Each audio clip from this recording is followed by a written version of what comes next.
Wesley. My name is Heather Pancoast, and I'm one of the co-directors here. And I'm really excited to bring to you tonight our next video in our Questions and Conversations series with Reverend Madeline Lazinski. And she helps us wrestle with and discuss the question, does God cause suffering? This is a big, important question as followers of Christ, and I hope that you will take a few minutes to listen, to tune in, and to watch.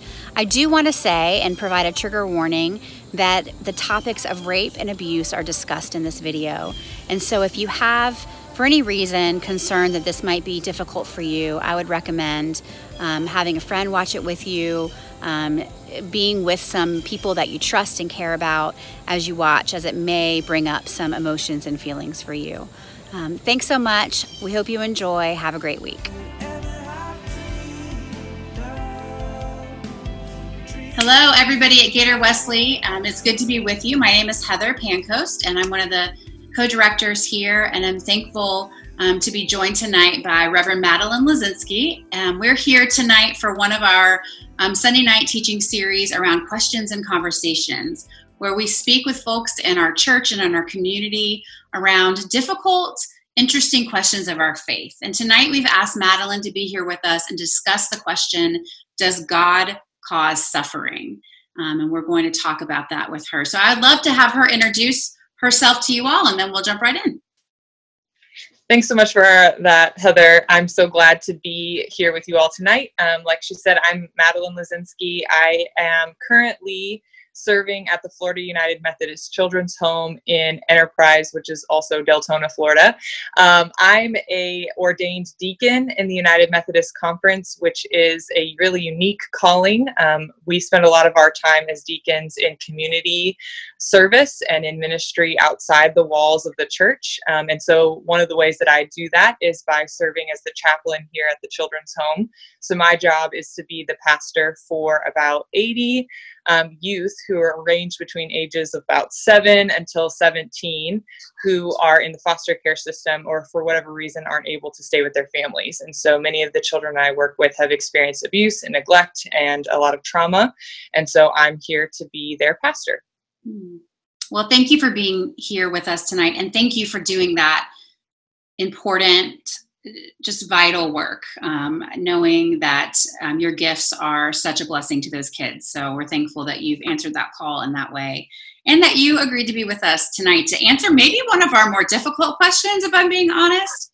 Yeah. We did not throw you like a softball here. I'm making that baseball reference because today, the day we're filming it, is actually the new opening day of baseball. So if you're a baseball fan, happy opening day. Yay, sports ball. I'm just happy there's actual like live sports on to watch. That makes me. I actually watched this season. I said to Joel today, should we be a Rays fan, right? That's who we should root for. Yeah. That's who we root for in baseball. So thank you again for being here. And we're just going to jump right off with that first question. Does God cause, some people say allow suffering, or another way to ask that question might be, what is God's role in suffering? Yeah. So really, when we ask this question, like, what is God's role in suffering? Does God allow suffering to happen? Does God cause suffering to happen? What we're really getting at is, how is God intimately involved in our world and in our lives? And so it's a question of, in seminary, we use the term providence. So how much is God got God's fingers like in the nitty gritty of our lives? And what you believe about that will help determine how you answer this question. So some people believe that God is kind of more distant and isn't really intimately involved, that God created the world, and then the world has its natural processes, and God is kind of observing those things and might intervene sometimes, but is kind of more at a distance. Other people have a much more intimate view of God, kind of managing the different events that are happening in the world. And so sometimes the negative side of that could be like seeing God like a puppeteer. So like God is kind of like playing with this giant Earth-sized Lego set and like moving us all around and allowing things or not allowing things or manipulating things to happen in different ways. The negative side of the distant God is that then God is like ambivalent and doesn't care about what's going on in the world. And neither one of those things are 100% right, and neither of them are 100% wrong either. And so that's what makes this question so hard, is that there's not a clear-cut, straight way to understand it. And so that's really the crux of where we find ourselves when something negative happens in our lives. We find ourselves asking the question of, like, why is this happening? And that's a great question to ask, because we as human beings are, we're driven by meaning making. Like, we want to have purpose. And so when something negative happens, it's natural for us to go, well, why is this happening? And maybe even to ask, like, did I cause this to happen? And if it's not something that I caused to happen, then who caused it to happen? Mm-hmm. And so that's all a natural thought process. And so sometimes as a pastor, I want to make sure that people know that asking that question, why, isn't a bad question to ask, or that they should feel bad about maybe even feeling like they're mad at God for whatever thing is happening. But I lost my train of thought for a second. So we want to ask the question, why? Mm-hmm. But what I've helped my kids to think about in a different way is, instead of asking the question, why is this happening, to switch our thought process to, how can God use this thing that's happening? Mm-hmm. Mm-hmm. And that's a much more helpful question, I think, because then it's kind of pushing us towards next step. Like, how can God use this thing towards something good or something better? And so that can be a good, like, reframe of is God causing this to happen? It's like, well, maybe not. So how can God then use this? So we want to place blame on God, because we see God as the person who's, like, the ultimate cause of everything. Right. And when I talk to kids who've experienced abuse, one of the biggest examples I have said over and over again is, like, so if I'm playing with John on the playground and I get mad at John and I want to punch John in the face for something that John said, is God the one that is moving my arm to punch John because they've made me mad? And the kids are like, no, like, I move my arm, right? I move my arm and I am responsible for that action. So why then, when things like intimate partner violence or sexual abuse or rape or some of these really horrible things that happen, do we think that God causes or allows them to happen? And it's because we have will, right? We as human beings have this free will. And so we are responsible for some of our actions. And so when we say that God allowed rape to happen or abuse or neglect to happen, that's simply not true, because we as human beings are capable of instigating that change. Same thing with, like, right now our conversation is largely about systemic racism, or we can talk about discrimination against LGBTQ people. Like, is that God's action in the world? No, that's, like, our action in the world and our brokenness living itself out in the world. The part where it gets more difficult is when you get into things like cancer, and that's, no human being is causing that on their own, and no human being causes a hurricane or a mudslide or the fires in Australia. And so that's where we fill God into the gaps or the blanks of our logical understanding.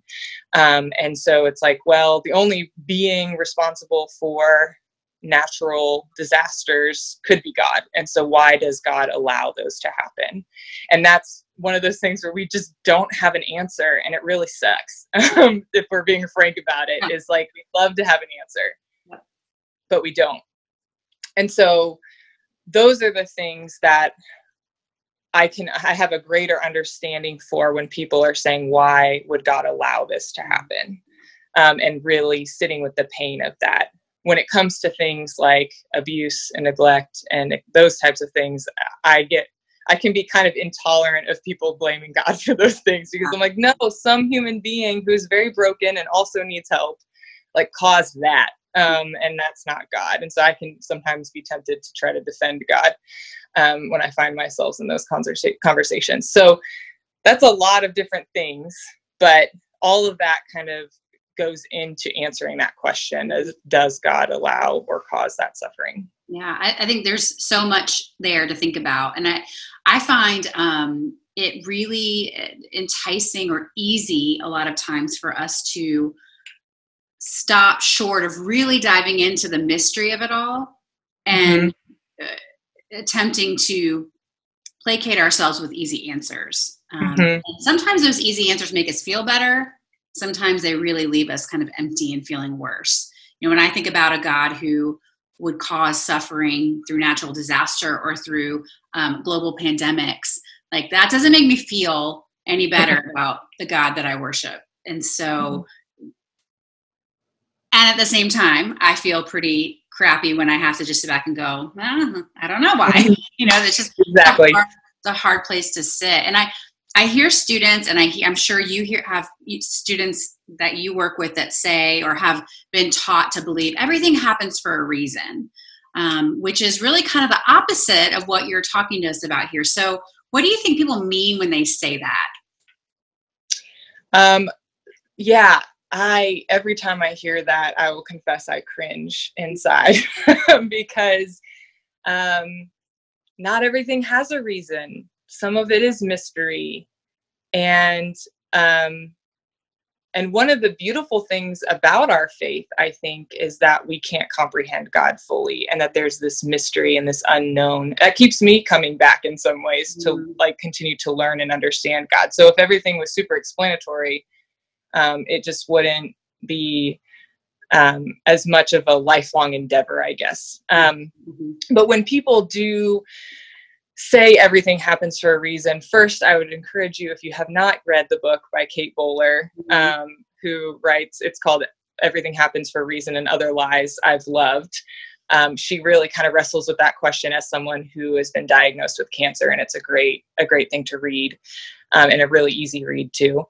But I think it's whenever we say everything happens for a reason, it's another meaning-making effort that we have. And it's another way of asking, why did this happen? Well, everything has to have happened for a reason. And so that this is why.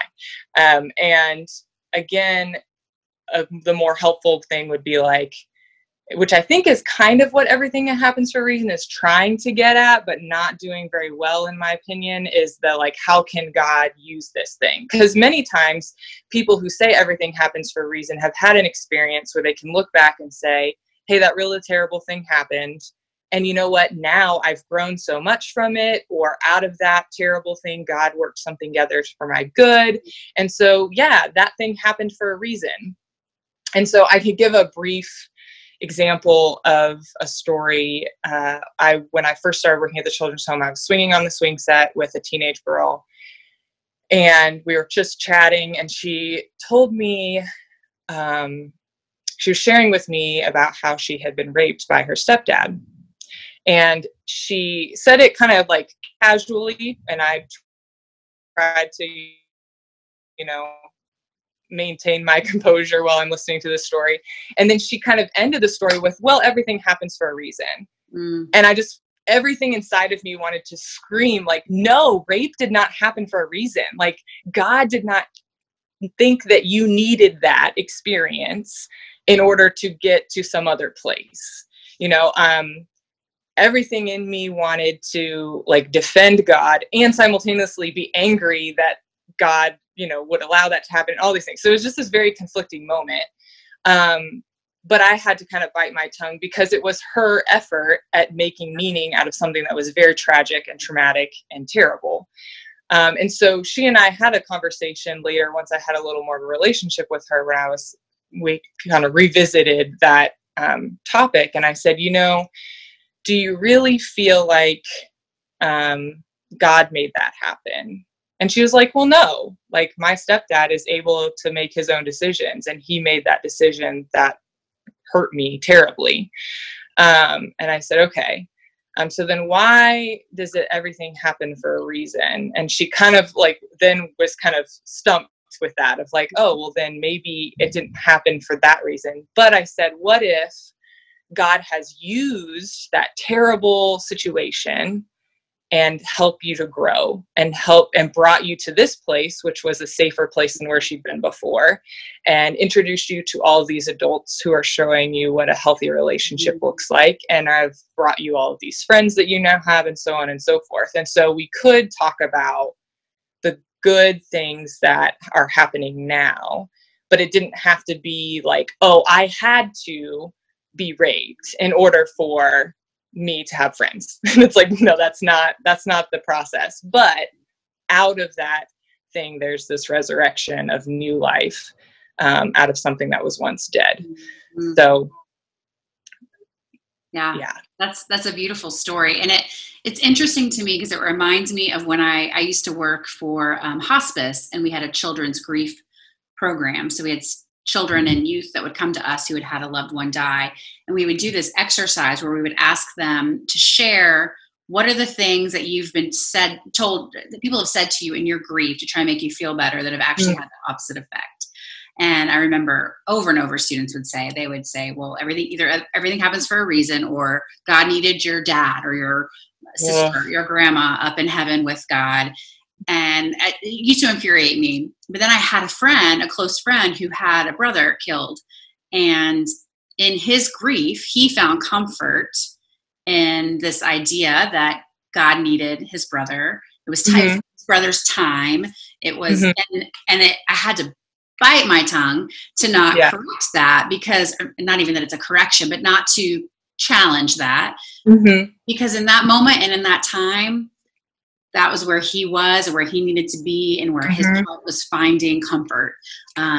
Years have passed, and that's not where he is anymore, and doesn't feel that way anymore. But that was a comforting space for him. So I think it's important, even in the story that you just shared, that you didn't instantly challenge what she said. You had a relationship with her, you developed trust, and then you were able to unpack that more. So I just think that's important for us, even in our friendships and our family relationships, as we encounter people who are in that space where they're finding comfort in those sentiments, that we are willing to let them be there and stay there as long as we need to. It's always more important that they're the one that says it, though, and not us. Yeah, absolutely. Madeline, can you talk to us a little bit about what Jesus said about suffering? Yeah. So whenever I think about scriptures that talk about suffering, and particularly Jesus, I just am usually overwhelmed with the idea of Jesus's empathy for suffering and how often Jesus intervened on behalf of people who are suffering. There's like chunks of the Gospels where there's just healing story after healing story after healing story. And we see over and over again that a lot of those healing stories are people being healed, not only physically, but mentally. When you talk about the Gerasene demoniac who was like living in the grave or in the cemetery, and how he was then mentally made well. I think about the woman with the flow of blood and how she was restored to community after being kind of ostracized for 12 years. So that God and Jesus care specifically about the wholeness of a person, and that suffering that happens emotionally, physically, like in community, that Jesus cares about all of those things. And then, of course, you can look at the Beatitudes where Jesus says a lot of things about blessed are all of these people who are having all of this suffering. And I think one of the things that Christianity has to be careful about, and the ways that Christianity has been harmful in the past, is use that as like suffering is somehow pious or this like holy thing, which, okay, but we've weaponized that at different times. And like we've used that particularly, I think about people who have experienced intimate partner violence, and especially if you've been married, and if the church has this high institution of marriage, and then we say, well, this is your cross to bear. This is your suffering for that God has given you. And, or the quote that people like to say of God can't give you any more than you can handle. And so those kinds of things. And I think that those are really unhelpful, particularly for my context. Like I hear those things and I immediately call them out, because and systems of abuse, that none of that is okay. And what it does is it enables the abuser and forces the person being abused to be stuck in that cycle. And so that's not something that I feel like Jesus would be about. And so I think leaning on those stories of Jesus intervening is the true example of what Jesus would have to say about suffering, more so than, you know, take up your cross and carry me and like suffer on my behalf. Yeah. Yeah. This is not a question that I gave you ahead of time, so sorry. I'm gonna. All good. I'm gonna throw. I think you'll be fine. I think about as you talk. I think about how every day you show up to a place where you are working with children and youth who have experienced great trauma and abuse, a lot of them. What do you say to yourself when you lay down at night at the end of the day about your role and God's role in their lives, and how you are a part of their finding some healing from that trauma, from that abuse that they've suffered? I've learned so much about the ministry of presence. And I think that, like you said, just getting up and showing up is the most important thing that I do every day. And smiling and waving whenever I see a kid across campus, and just making someone feel seen. I did write about this in my notes for our conversation, but I think here it's appropriate to share that, like, so often when I think about my work, I think about Hagar in scripture and how she was abused by Sarah, and she flees into the desert. And even from the time I started working here, I see this place as a wilderness, and not like it's a beautiful campus, like it's a beautiful place, but it's a wilderness. It's a spiritual wilderness. It's like this place of barrenness. The kids have been stripped of their community and their family and everything that they know. They've come into this new place. But God does God's most amazing work in the wilderness. And Hagar flees to the wilderness, to the place of nothingness. And she pretty much has given up. Like, she thinks that she's just going to leave her baby to die. She's going to die. Like, it's just done. But then God speaks to her, and she is a victim of abuse, has the opportunity, and is the first person in scripture to give God a name. And she calls God El Roi, which means the one who sees. And so I tell that story to the kids all the time of, like, God sees you. And so I think my role every day is to see them and just to show up. Yeah. Well, and when I hear you speak, and I mean, I'm emotional just listening to you. I don't know. No, it's important, holy work. And it's for me, it's, you know, the incarnational work of God in you and in those kids that I'm sure have on occasion, but many occasions, shown up for you, you know, and been the love and the grace and the peace of God in your life. And so the question we always ask at the end, which I think you've just so beautifully talked about, is why this conversation matters. Why does this conversation around suffering and trauma matter to us as Christ followers? So if you wouldn't mind kind of closing us up with your thoughts on that, that would be great. Yeah.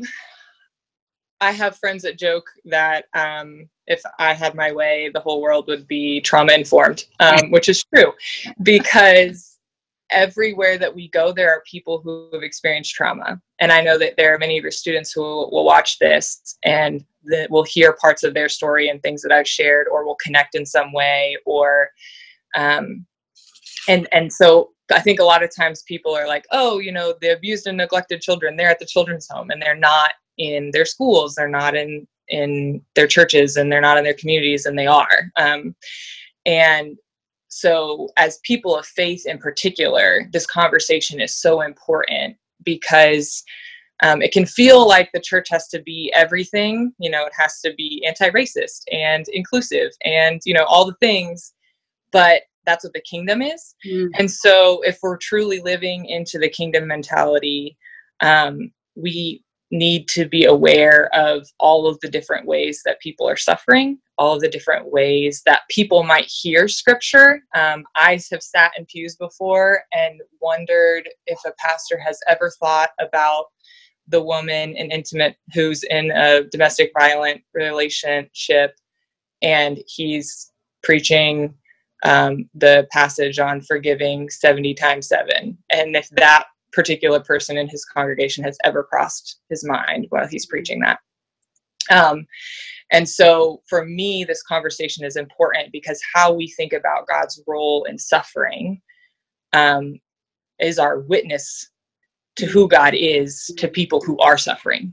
And so if I come to work every day and I just looked at the kids and said, well, this is your cross to bear, I'm doing more harm to people who've already experienced harm. If I'm not well versed in interpreting scripture and the character of God in a way that makes God approachable for someone who's experienced great harm, then they're never going to want to encounter God. And as a pastor, like, my job is to help people encounter God. And as people who follow Jesus, like, we all are charged with that in our mission to, encourage people to encounter God. And so there's a lot at stake for me in this conversation, because how we talk about God's role in suffering communicates who God is. And it stinks, like we said at the beginning, because we don't have all the answers. But I think there are definite ways where we can do harm. And so to avoid that, it's important to have the conversation and to reflect on it, and to think about passages from scriptures or stories that we can share from our life that can testify to God's goodness in the midst of suffering. Thank you. Thank you so much for this time and this important conversation. We've talked before about trying to bring a group over to visit the children's home. The work that's happening there in Deltona and in Madison is so valuable. And I'm just so thankful that you were there and you were loving on those kids and helping them to feel seen in your presence, in your wave, in the way that you love them completely. So thanks for this time tonight, Madeline. And we really appreciate all that you do. Thanks, Heather. I want to know.